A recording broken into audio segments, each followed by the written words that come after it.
Ryan. And I'm Logan. And this is Tops. Sup? I'm ready for Arizona. And this is Bottoms. And this is Trouble. Sup? I don't have a hat. I'm not even going to say avocados. I want a hat. Yours is in the mail. It's coming. Sure.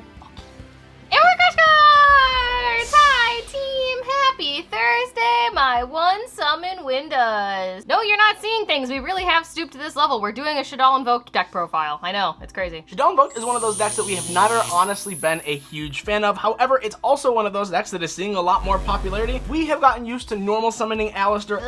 It obviously is trying to grow. As players, you want to know every single deck out there that you're going to have to face, so the best way to beat a deck is to learn the deck. So today we're going to be showcasing our budget SHADDOLL Invoked list. We do know that there's a lot of cards in this deck that are a little expensive. However, we are not playing the Dogmatica package. We are not playing all these cards max rarity. These are the minimum rarities that you can play. We're doing literally the most budget feasible for this deck. So if you're a budget player and you're dying for a way to play this deck, don't worry, I got you. And everyone's always out there flexing max rarity decks. We're very guilty of that, but this is our minimum rarity deck. Yeah, flex your minimum rarity. Flex the commons, team. Let me know your favorite minimum rarity deck that you play. This has been a really popular deck for a long time and also just has a really good grind game. So we figured we'd showcase it on the channel as we never have before. And just kind of show you guys what our take would be for this budget build. With that being said, we are in Arizona right now. We are not home. This is previously recorded, but I hope you are following all of our adventures in Arizona and checking out our new series that'll be coming out in the next few days called Heat of the Cards that we will be starting. It's going to be great. Make sure you check out all the links in the description box down below. We got a lot going on right now. But with all that being said, if you guys are not already a subscriber, feel free to go down and hit that subscribe button, throw this video a like. And as I said before, comment your favorite low rarity, minimum rarity, or budget deck. I want to know. Let me know. There's a lot of variety, I'm sure. We also have an Instagram. It's at CrushCardsYGO. Feel free to come and give us a follow if you want to interact with us a little bit more and see our Arizona shenanigans. We also have a super wholesome Discord community. It's absolutely bopping. We do remote dual tourneys, except we're not because we're in Arizona, but it's a great place to make new friends. And then last but not least, if you want to further support the channel, we have a Patreon. I'm sure the new month is starting soon. Feel free to check out the Patreon. Bloopers are up there. All the side decks for everything goes up, including this deck. And it's just great, so feel free to check it out. It's really cool. I'm really proud of it. But if not, that's okay. We're just happy you're here. Anyway, here's Alistair. All right, starting off the main deck, obviously, we are playing triple copy of Alistair the Invoker, a.k.a. Slim Yugioh himself. Yep, that's the guy.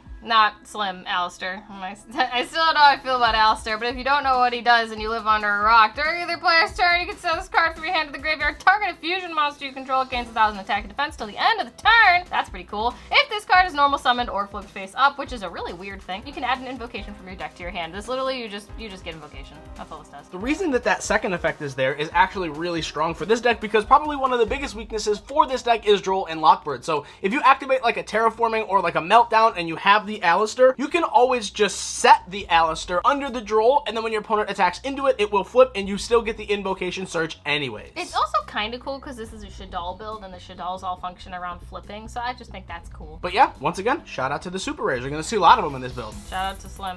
Love you, bud. And then moving off to our small little SHADDOLL package, we are on the 2 ofs, so double copies of Rest SHADDOLL Wendy, double copies of our SHADDOLL Hedgehog, and then double copies of our SHADDOLL Squamata. Small dolls. Wendy is probably the best SHADDOLL card in the deck because if this card is flip summoned or sent to the graveyard by a card effect, you can special summon one SHADDOLL monster from your deck in face down defense position. Hedgehog on flip summon adds any SHADDOLL spell or trap card from your deck to your hand, so you can get either the trap cards or you can get your fusion spells if you need them. And then if this card is sent to the graveyard by a card effect, you can add one SHADDOLL monster from your deck to your hand, so just a generic searcher. And then Squamata on flip, you can target a monster on the field and then destroy it, so really good spot removal. And then if this card is sent to the graveyard by card effect, you can send one SHADDOLL card from your deck to your graveyard, so just a generic Foolish Burial as well. I think it's wild that Wendy is only a super. Yeah. Like, she deserves an ultra at least. She's so good. It is good to note too for all the SHADDOLL monsters, for anyone who may kind of be new to the deck or just unaware, that they actually only meet their trigger if they're sent to the graveyard by a card effect. Yes. So like if you activate like a Twin Twisters and discard for cost is not part of an effect. So just keep that in mind when you are playing this deck. And then moving on for the rest of the SHADDOLL package, at 1, we have our 1 copy of Nest SHADDOLL Genie. Genius are 1 copy of SHADDOLL Dragon, 1 SHADDOLL Beast, and then 1 Nest SHADDOLL Ariel. A little centered there. There we go. Beautiful. You're not playing the Hollow? No, Hollow's a good card in this deck, but I do think that Genius is actually a little bit more versatile because on flip summon, you can target 1 SHADDOLL monster you control, and that monster is unaffected by monster effects for the rest of the turn. But then the real effect is if this card is sent to the graveyard by a card effect, you can target 1 effect monster on the field. Neither player can activate that monster's effect. So it's kind of like a built-in effect veiler,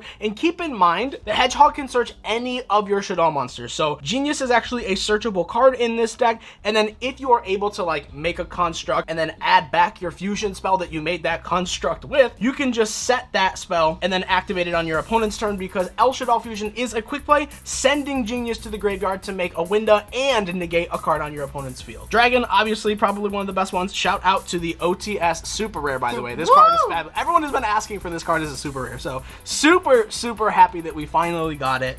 But on flip, you can target 1 card your opponent controls and return it to the hand, so it's literally just compulse, and then if it's sent to the graveyard by a card effect, you could target a spell or trap card on the field and destroy it. Good to know, it is target a spell or trap card on the field, not your opponent's field. So there's some really hot spice in the side deck that we are choosing to play, so feel free to check that out. Links are in the description box down below for Patreon. And then SHADDOLL Beast, this is 1 card that I honestly always want to play it too, but I know it's like mathematically not right, because you always draw this card and you never want to have this card in your hand. You always want to have this card in deck, because if this card is sent to the graveyard by a card effect, you can draw 1 card, but the real effect is you're special summoning it off Wendy, so that when your opponent attacks into it, or on the next turn when you flip it face up, you get to draw 2 cards, then discard a card. So it's draw 2 and trigger a SHADDOLL. It's really crazy. Literally graceful charity. And then Ariel is insane because flip summon, you could target 1 of your banished SHADDOLL monsters, special summon that target in face up or face down defense position, and then the best part is that if this card is sent to the graveyard by a card effect, you DD Crow 3 cards. It's absolutely fantastic. Ariel is so wacky. Her and Wendy are just like, they made this deck so darn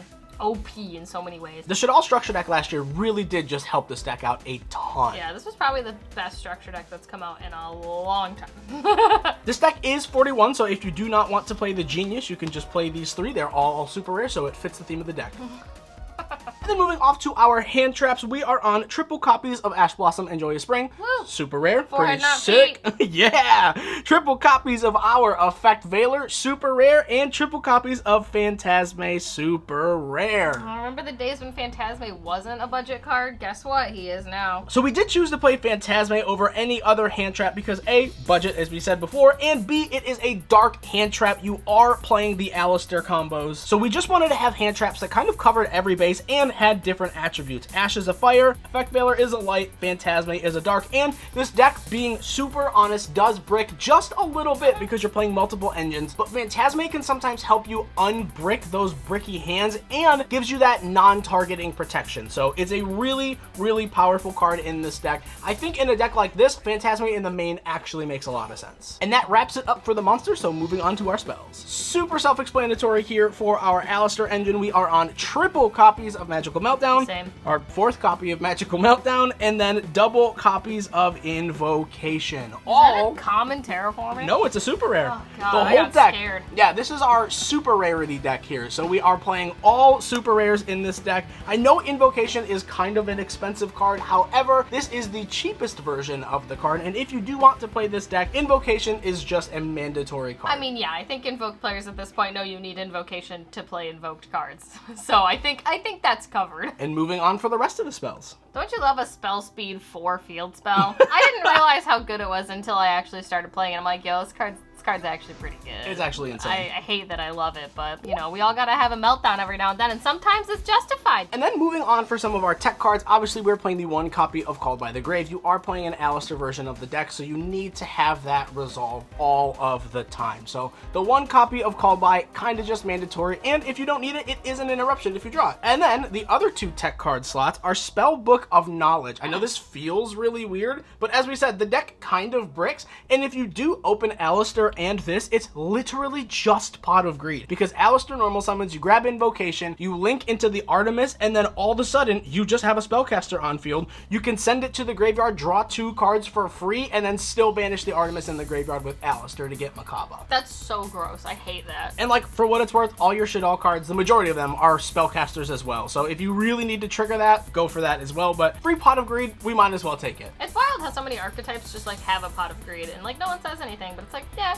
it's cool, we'll draw 2. And then for our fusion spells, I feel like this is kind of self-explanatory, but we are on triple copies of SHADDOLL Fusion, double copies of SHADDOLL Fusion, and then triple copies of Super Polymerization. All of which, super rare once again, really, really awesome. These cards are quick plays, so they are very strong in the deck. They can function on your turn and your opponent's turn, providing interruption and just additional plays if you need to extend, because they can actually be extenders. And what's even cooler is if you have Meltdown on the field, your opponent literally can't do jack about it. And not only are these cards super powerful, but the majority of them are searchable and recurable. And then the last 2 cards in the deck, we are playing the 1 copy of SHADDOLL Incarnation and then the 1 copy of SHADDOLL Schism. Yes.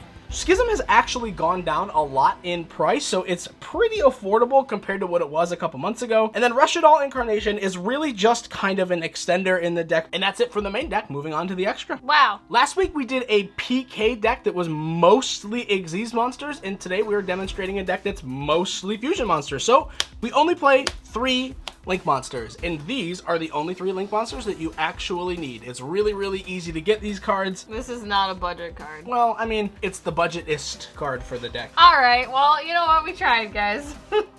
If you don't want to play Verte, you can play Cross Sheet, but Verte does actually give you a ton of extension in this deck and allows you to break boards because you can just send cards like Super Poly. It also has the effect that no one really talks about, where it can target any monster on the field and make it a dark monster, so it makes your Super Poly live. And then obviously Artemis is just for your Alistair combo, and Gravity Controller just gets you any of your SHADDOLL monsters in the extra monster zone off the field. This is just macabre. And then moving off to the fusions, we are on double copies of our SHADDOLL Construct, double copies of our SHADDOLL App Cologne, and double copies of the main win condition in the deck. Winda. Winda. Everyone's favorite extender. Construct is literally just Foolish Burial. App Cologne is basically a generic searcher. And then Winda is a ridiculous floodgate. Winda says you don't get to have fun. This is my game now. But yeah, why are the SHADDOLL cards so good? I don't really understand it. Like, literally all of them are OP. This card literally negates anything. This card does anything to the damage stuff and just ba ba ba ba. And then this card's just rude. And then moving off for our invoked package, we're on the 1 copy of Makaba, 1 copy of Ogoides, 1 copy of Purgatrio, and then the 1 copy of Raijin. Poor Raijin. He doesn't get the love he deserves. Once again, minimum rarity here. So we got super, super, ultra, ultra. Smallest rarities that these come in. You're super, super, ultra, ultra. Makaba is a negate, Ogoides is a pop on summon and just can get really big. Purgatrio can attack everything, gains attack, and does piercing. Like, this card's insane. Okay. And then you literally just have an in-archetype Book of Moon to punish your opponent when they draw you. All these really cool cards and then Moon. And there are 2 more slots in the extra deck. Let's move on to them. Woo! Obviously, the majority of this deck is fusion monsters, and we're playing Super Poly, but we have 2 actual Super Poly targets. You can use any of your invoked monsters or any of your SHADDOLL monsters as Super Poly targets if you really need, depending on the situation. But Starving Venom is just 2 darks, and Muddragon of the Swamp is 2 monsters with the same attribute, but different types. It also has targeting protection because once per turn, quick effect, you can declare 1 attribute. This card becomes that attribute until the end of the turn, and then your opponent cannot target this card or monsters on the field with the same attribute as this card with card effects. So between like this and Phantasmate, you have a ton of targeting protection built in, and Imperm and Veiler are running wild in the format right now. So really defensive lines of play, and also just other forms of interruption as well. So we're covering 2 birds with 1 stone here. 2 dragons, 1 fusion.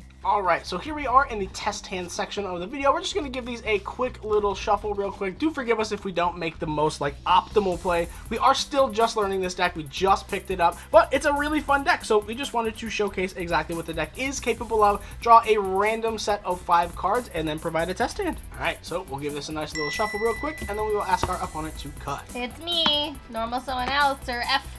All right, here we'll see. Oh, Alistair. What did I tell you, kids? Veiler. Wow, Squamata. Oh my god. SHADDOLL Fusion and Ash. Bro, 2 hand traps, a Fusion, and Squamata. That's pretty nice, though. Lit. Alright, so obviously here we are going to normal summon everyone's favorite Slim and activate the effect. Here we'll search out our copy of Invocation. Now we can link our Alistair into our Artemis, the Magistus Moon Maiden. And then we do have the Invocation, but I think because we did open a SHADDOLL card, the best bet here is activating our SHADDOLL Fusion, fusing with our Squamata and our Moon Maiden. This will special summon a Construct to our side of the field in the extra monster zone, and then here we'll go Construct, Chainlink 1, Squamata, Chainlink 2. So Squamata will send our Wendy, and then our Construct will send our Schism. And now, because Wendy was sent to the graveyard by a card effect, Wendy will also trigger. Here we will special summon our beast in face down defense position. Now we can activate our invocation here, banishing our Alistair and our Artemis. Don't worry, I'm on it. It's Macabre. And then obviously everyone's favorite invocation effect, top deck, and then grab Allie back to hand, and then obviously we give it a nice little shuffle off against I love fair recursion. And now here we can just link our construct into our gravity controller, and then that will trigger construct's effect. So here you can either add back your SHADDOLL fusion or your Schism. The reason that I'm gonna add back Schism, obviously it is the better card, but Schism also has the additional effect where when you special summon a monster off of its effect, you get to send any card on the field with the same attribute. So it's a good Dragoon out, and it also just helps you out other cards that your opponent can have access to. So here we're literally going to set Schism. I know it doesn't seem like a lot here, but we have access to a dark monster in our graveyard and another SHADDOLL monster in our graveyard. So we have Alistair for the damage step or just for recursion. We have Ash. We also have Valor. We have a draw 2, discard 1 when our opponent hits into the beast or when we flip it on our next turn. And here we have access to banishing our dark monster and a SHADDOLL monster. For Wounda, everyone's favorite one summon girl. And then obviously SHADDOLL Schism will just send a card. So God, I hate it. This is terrible. And they have two hand. Oh my God. Yep. I can't. This is just so awful. just for fun, before we head out, let's just pretend they attacked into the beast. We have to draw 2, discard 1. We have Ash already, and the SHADDOLL fusion is a really good follow-up for next turn. So we'll just discard Ash because A, we already have it, and B, if not, It's this is Purgatrio. and it's a spell negate as well for Macabre if we needed it, because Alistair will just get his invocation, getting us a fusion spell next turn anyways. Oh my God. Yeah, what a fun deck. Budget doesn't mean bad, it means busted. Wow. Can you imagine what it feels like to lose to a bunch of super rares?